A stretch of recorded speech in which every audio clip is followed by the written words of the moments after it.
The Forbidden Crossing.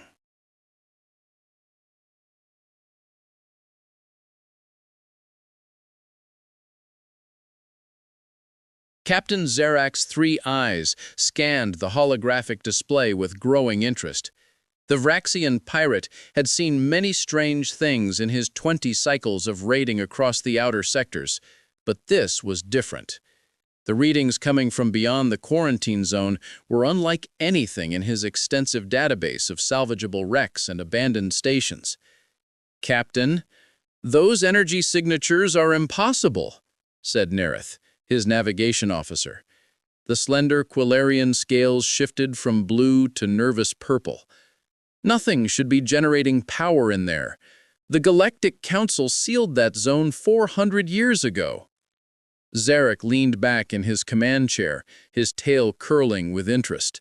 The Shadow Runner hung motionless in space, just outside the invisible boundary that separated legal space from the forbidden territory. Red warning buoys floated in the darkness, their ancient messages broadcasting in every known language. "Do not enter. Quarantine Zone Alpha 7. Violators will be terminated without warning." "What kind of energy signatures are we talking about?" Zarak asked. Nerith manipulated the sensor controls with her delicate claws. "Fusion reactors, multiple sources, at least 50 separate power plants, maybe more. They're running at minimal output, but they're definitely active." Krevix let out a low growl. The massive Thorganian looked like a walking mountain of muscle and armor plating. "Active power means active defenses. Could be an automated weapons platform. Could be a trap. Could be valuable," Zarak countered. He pulled up the sector maps on his personal screen. The quarantine zone covered an enormous area of space, roughly 30 cubic light-years. According to official records, the zone had been sealed after a massive war that consumed dozens of star systems. The records were frustratingly vague about what actually happened there. They only stated that extreme hazards existed within the boundary and that entering was forbidden under penalty of death. But the Galactic Council lied about many things. Zarak had built his fortune on knowing when the authorities were hiding something valuable. "How far inside the boundary are these signatures?" Zarak asked. 2 light hours, Nerith replied. "Deep enough that Council patrol ships won't detect us if we use stealth approach." Zarak's crew of 15 pirates waited for his decision. They were an odd collection of species, all of them criminals or outcasts who had found purpose aboard the Shadow Runner. Some had joined for profit, others had nowhere else to go. All of them trusted Zarak's instincts for survival and opportunity. "We vote," Zarak announced, following the old pirate traditions. "We cross the boundary and investigate. All in favor?" 12 hands, claws, and tentacles rose immediately. The crew knew the risks, but they also knew the potential rewards. Technology from before the quarantine could sell for enough credits to retire on Paradise Worlds. Even scrap metal from that era was worth a fortune. "Set course," Zarak ordered. "Full stealth mode. Passive sensors only until we know what we're dealing with." The Shadow Runner turned toward the boundary. The ship was a marvel of stolen and modified technology, perfectly designed for illegal operations. Her engines ran nearly silent. Her hull absorbed scanner beams like a black hole. She had gotten Zarak's crew out of impossible situations more times than he could count. As they approached the warning buoys, the bridge fell silent. Each buoy broadcast its message with mechanical precision. "Turn back. This space is forbidden. All who enter will face immediate destruction." "Crossing the boundary now," Nerith announced quietly. Zarak held his breath. For a moment, nothing happened. Then the ship shuddered slightly as they passed through some kind of energy field. Alarms chirped softly before the computer suppressed them. "Sensors are reading elevated radiation. Nothing dangerous, but definitely unusual. The entire zone is filled with exotic particle decay." "Weapons fire residue?" Krevix asked. Maybe, but it's old. Very old. The Shadow Runner glided deeper into forbidden space. Stars surrounded them, looking no different than stars anywhere else in the galaxy. But as they traveled farther, the sensors began to pick up debris. Small pieces at first, then larger fragments. Within an hour, they were navigating through a graveyard. "Captain, you need to see this," Nerith said, her voice shaking slightly.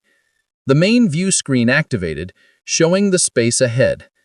Zarek felt his breath catch in his throat. The debris field was massive. Pieces of destroyed ships stretched as far as the sensors could detect. Some fragments were small, fighter-sized. Others were enormous chunks of vessels that must have been kilometers long. And everywhere, floating like ghosts among the wreckage, were the broken husks of war machines. "What kind of battle was this?" someone whispered. Zarek studied the wreckage carefully. The ship designs were unfamiliar. Some of them looked like they belonged to species he recognized. Quilarian colony ships, Vraxian cruisers, even some Thorganian battle carriers. But they were old models, ancient designs from centuries past. And among them were ships he had never seen before. Angular vessels with aggressive profiles built purely for combat. "The energy signatures are stronger now," Nerith reported, "coming from coordinates directly ahead. Distance, 500,000 kilometers. "Put it on screen," Zarek ordered. The view screen zoomed in, and Zarek's three eyes widened in disbelief. Hanging in the void, surrounded by the debris of ancient battles, was a massive structure. At first, he thought it was a small moon. Then the sensors resolved the details, and he realized what he was looking at. It was a defense station, but not like any station in the current galaxy. This structure was colossal, easily 50 kilometers across. Its surface was covered in armor plating and weapon emplacements. Docking bays large enough to hold cruisers lined its equator. And from its center, a massive reactor complex glowed with active power. "Life signs?" Zarek asked, though he barely believed it was possible. Nerith worked her console frantically, reading very faint biosignatures, minimal metabolic activity. "Captain, I think there are people in stasis inside that station." Krevix moved to the weapons console. "Could be a trap.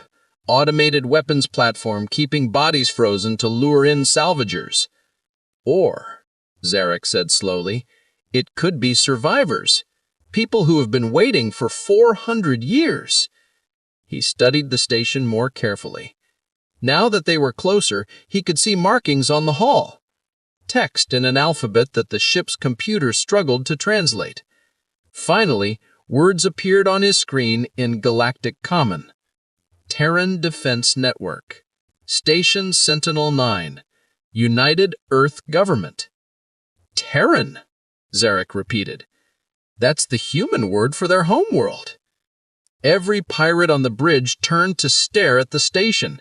Humans, the species that had vanished 4 centuries ago, the species the Galactic Council claimed had gone extinct during the Great Catastrophe.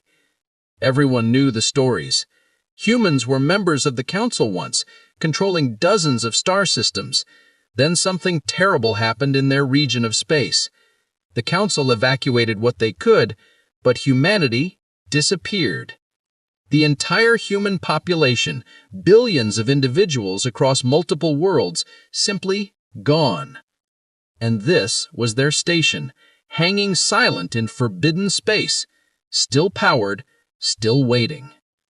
"Prepare a boarding team," Zarek ordered. His voice was steady, but his hearts were racing. "We're going inside." The airlock sealed with a hiss as the boarding team suited up. 6 pirates, all armed and experienced. Zarek checked his weapon one final time before nodding to his team. Whatever waited inside that station, they would face it together. The outer door opened. Zarek expected darkness and cold, the usual condition of abandoned stations. Instead, lights flickered on as they stepped into the corridor. Emergency lighting activated automatically, creating a path deeper into the facility. "Impossible," Krevix muttered, his weapon sweeping for threats. "This station has been here for centuries. It shouldn't have power." But it did.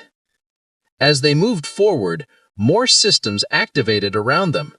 Lights, gravity generators, air recyclers.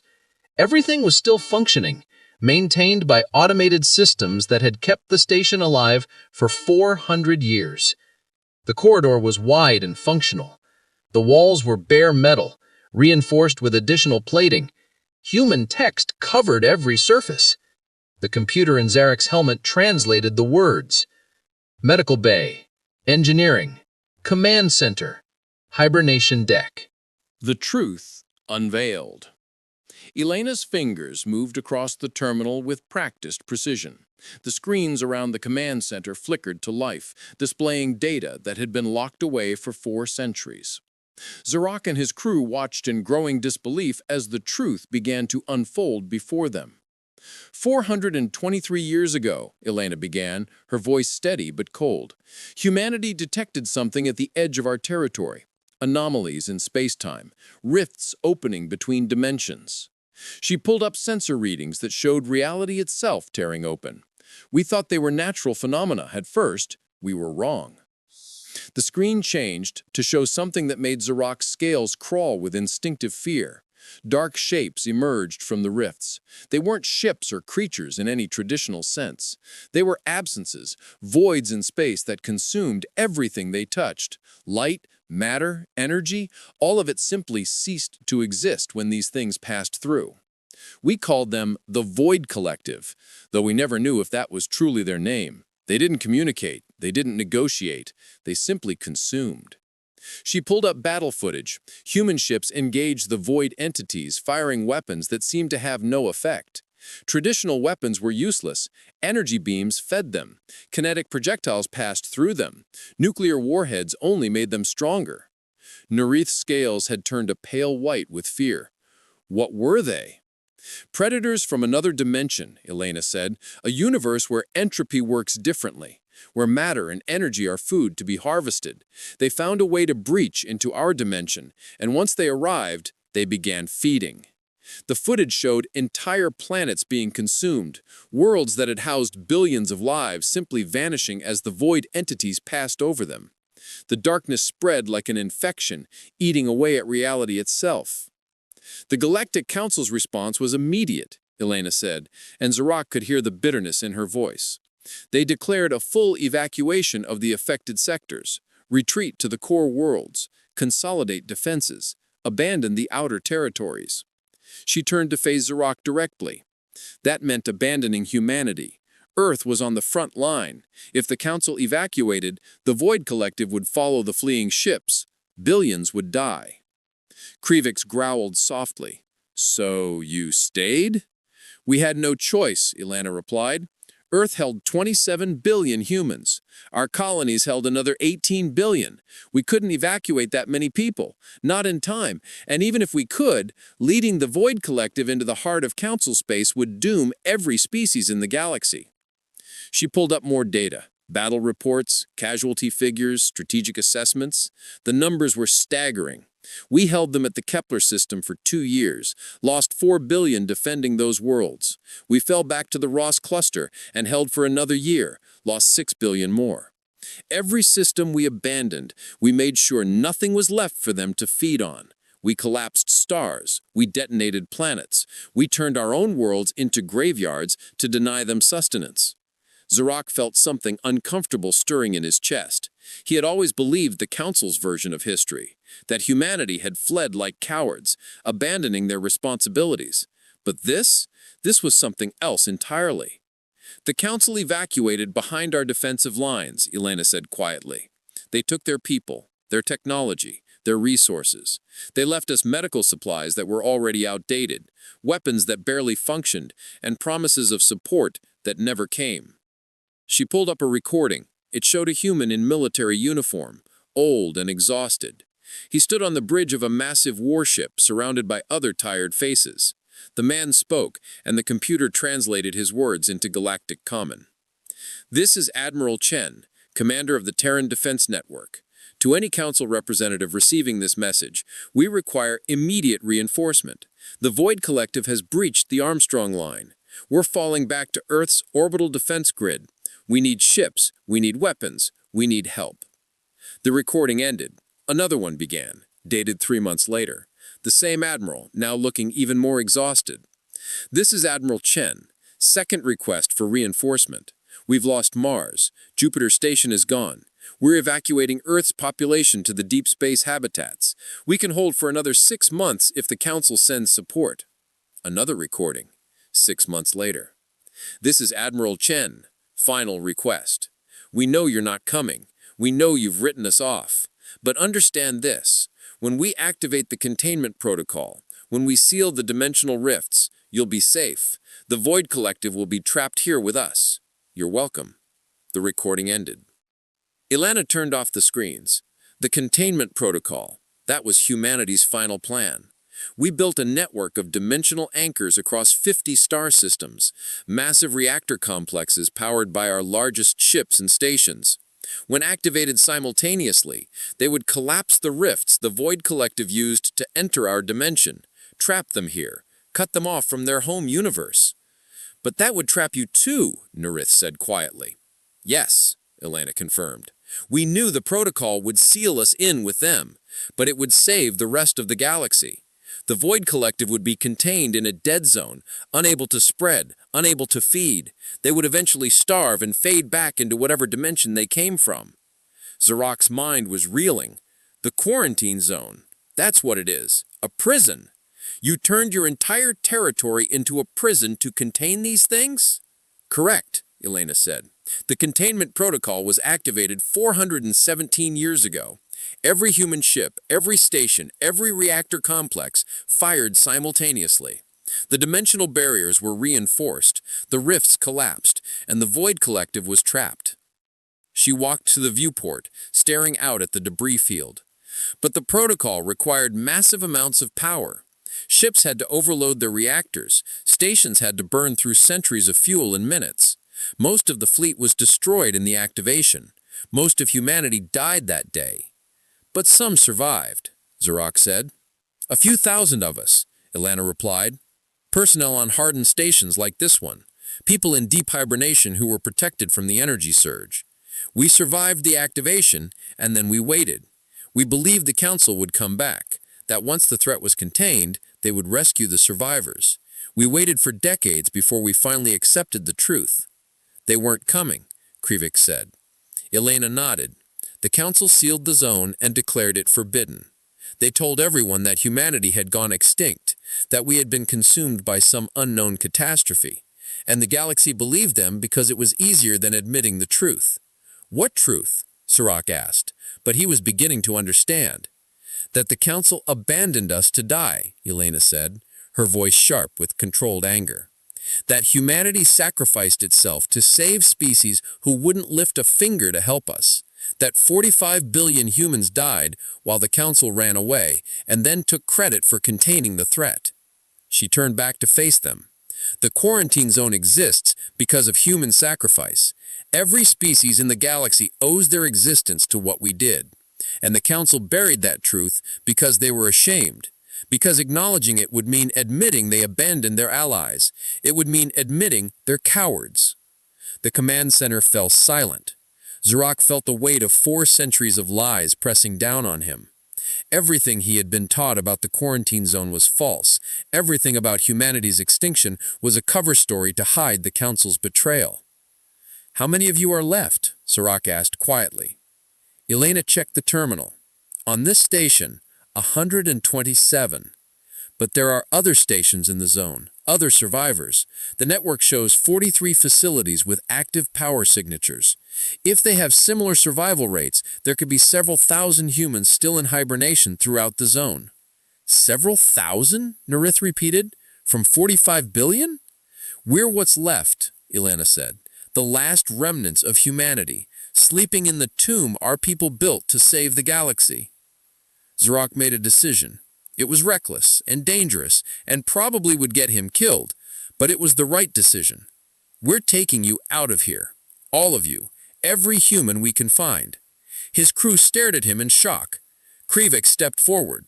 Captain, if the Council discovers what we're doing, the Council can rot, Zorak snarled. They've been lying for 4 centuries. The galaxy deserves to know the truth. Elena studied him carefully.